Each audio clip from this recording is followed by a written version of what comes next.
Hi, Juan. Thank you so much for reaching out to us. My name is Cameron Knight, and I have with me my lovely wife, Vanessa Joy Knight. Hi, Juan. And it's our pleasure and privilege to give you this general reading for today.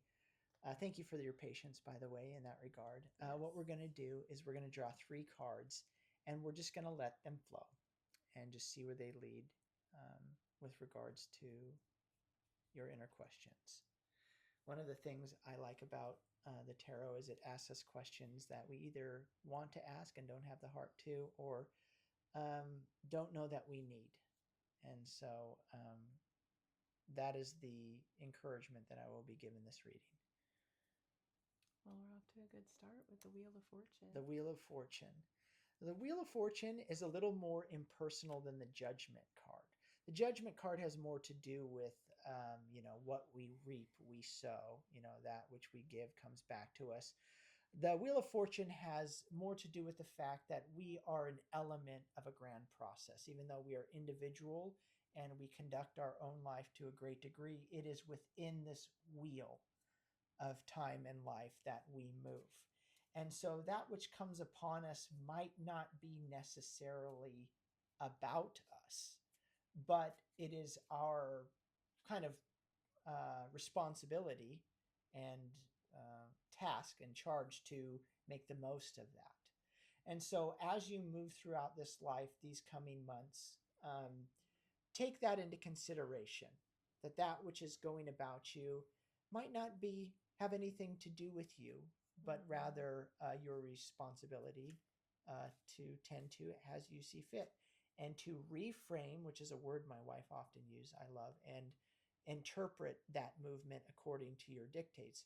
100 people can look at a situation and interpret it 100 different ways, and that is the real flexibility of life. It's really the thing we have the most and perhaps the only control of, is how do I want to interpret what is happening to me?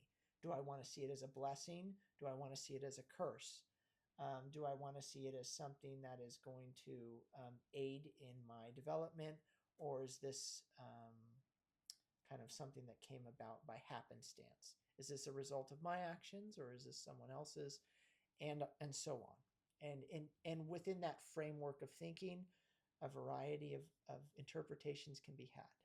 But that is the offering that this card gives. Do you want to? That was so well said. Oh, well, thank you. Well, it came from you. Perception is such a gift. That is the thing my wife tells me a lot, and it's the thing I rely on the most, is reframing.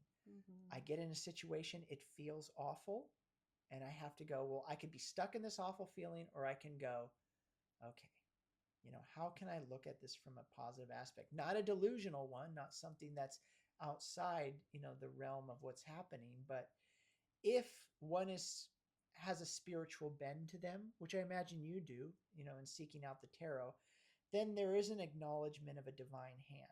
And if there is an acknowledgement of a divine hand, typically, most often, we ascribe that divinity to something of pure, loving intelligence.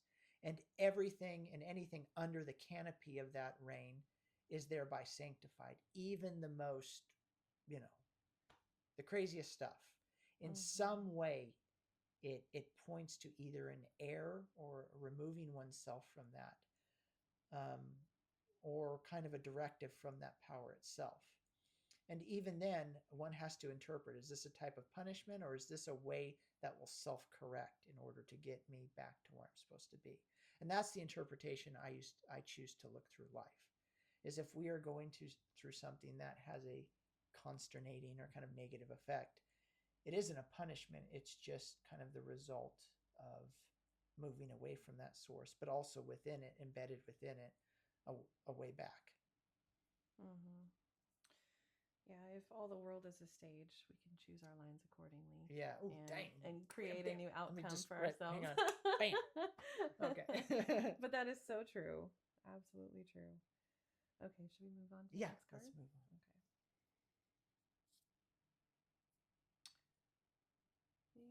Sorry, it's a little dark.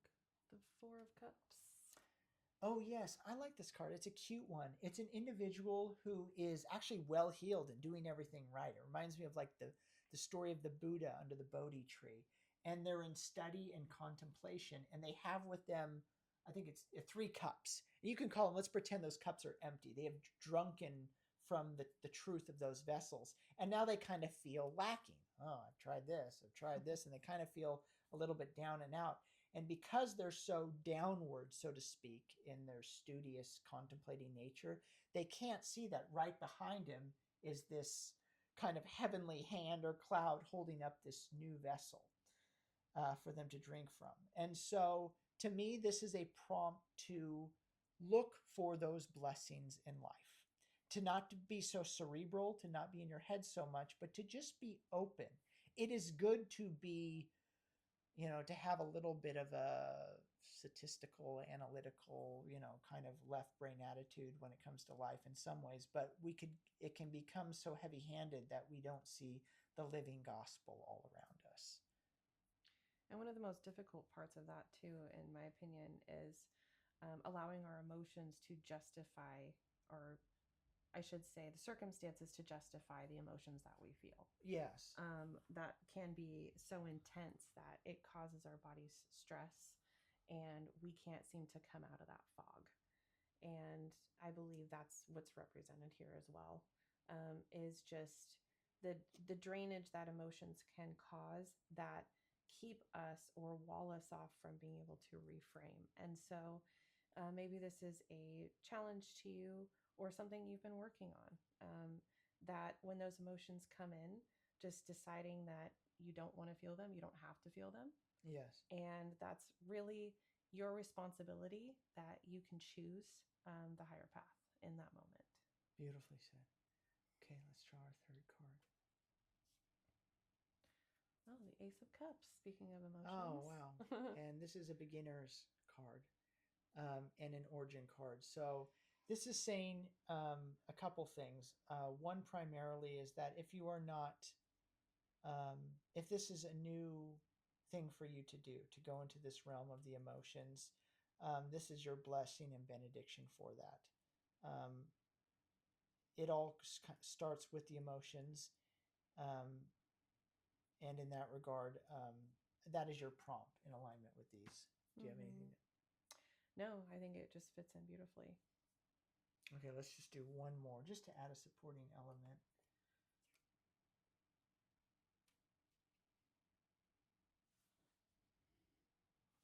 Is that the Three of Yeah, Pentacles? that's the Three of Pentacles. Yeah. And this is the Mastery card, or the Mason's card. I love this card.